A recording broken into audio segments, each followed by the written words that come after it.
السلام عليكم ورحمة الله تعالى وبركاته.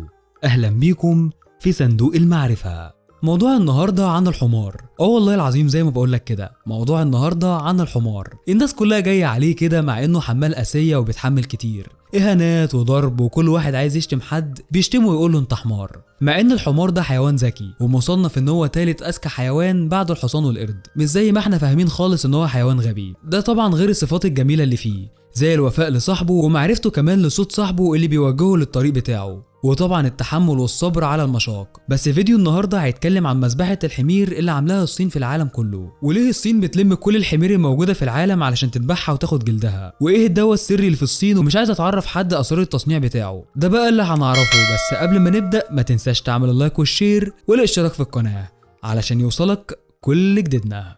الظاهر كده ان الصين دي مش عايزة تسيب العالم في حاله، مرة أزمة كورونا وبعدها جدري القرود، وشوية يقولك في صاروخ انطلق ومش عارفين راح فين. المرة دي بقى الصينيين ناويين اللي هم يخلصوا على الحمير في العالم كله وخصوصا في أفريقيا. طبعا في منظمات كتيرة حذرت وبتحذر لسه من خطورة الموقف على عدد الحمير، لدرجة ان الحمار بقى حيوان مهدد بالانقراض وخصوصا في القارة الأفريقية، وأصبح معدل الحمير اللي بيندبح سنويا في أفريقيا لوحدها حوالي 4 مليون حمار سنويا، مع العلم ان آخر إحصائية لعدد الحمير في العالم كله حوالي 45 مليون حمار. معنى كده لو استمر ذبح الحمير بالشكل ده مفيش 10 سنين ومش هتلاقي ولا حمار على وش الارض. طبعا اكتر بلد قل فيها عدد الحمير خلال ال5 سنوات اللي فاتوا هي الصين، كان فيها حوالي 11 مليون حمار، قل عددهم لاكتر من النص واصبح حوالي 5 مليون حمار بس. طبعا الصين لجأت لاستيراد الحمير او جلودها من الدول الافريقيه، ويجي على راس الدول دي دولة كينيا واللي فيها ما يقارب من ال 2 مليون حمار، وفي خلال ال5 سنين اللي فاتوا دول تم افتتاح اكتر من 3 مجازر تابعين للصين. والحكومه الكينيه سايبه الدنيا سداح مداح للناس عماله تسرق الحمير من بعضها علشان يسلموها للمجازر ويقبضوا الفلوس مقابل الحمير اللي بيسلموها. ففي دول افريقيه ممنعه القصص المتاجره في جلود الحمير دي، وممنعه تداول الحمير كمان وجلودها او حتى تصديرها للدول،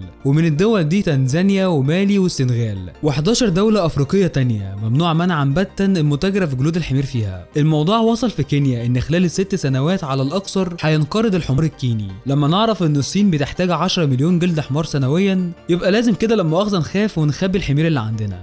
طيب هتقولي الصينيين بيعملوا ايه بالجلد ده؟ الصينيين بيستخلصوا من الجلد ده ماده جيلاتينيه اسمها ايجياو، وده دواء سري كان مقتصر على الامبراطور والاسره الحاكمه فقط. طبعا الدواء ده الصينيين مقتنعين بيه جدا انه علاج لامراض كتيره، والاكتر من كده اللي هو مجدد للشباب ومقاوم للشيخوخه واعراضها. وانا بصراحه شخصيا مصدق الكلام ده جدا، لان الصيني اللي عنده 60 سنه تحس انه عنده 40 او 30 سنه. دواء اجياو ده بقى مقاوم للسرطانات وانواعها، ومجدد للخلايا ومحفز جنسي كمان، ومنشط كمان للدوره الدمويه، وسعر الكيلو منه بيوصل لحوالي 1000 يورو، وفي طلب كبير جدا على الدواء ده لدرجه ان في متجر واحد بس بيطلب منه حوالي 36 الف طلب شهريا.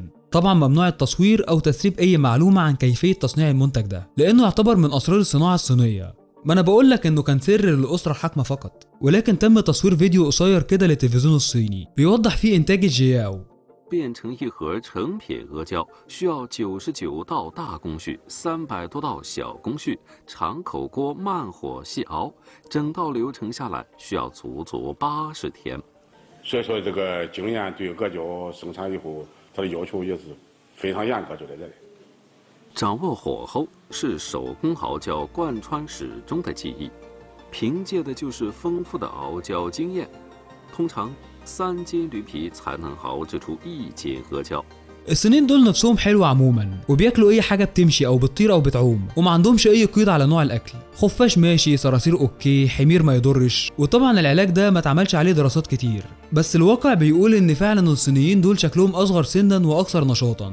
بصوا بقى، هو انتوا لازم تجربوا العلاج ده علشان تقولوا لي كده ايه الاخبار. ولحد هنا يكون خلص موضوع الحمار، بس المذبحه لسه ما خلصتش. ولو عجبك موضوعنا النهارده ما تنساش تعمل اللايك والشير والاشتراك في القناه علشان يوصلك كل جديدنا.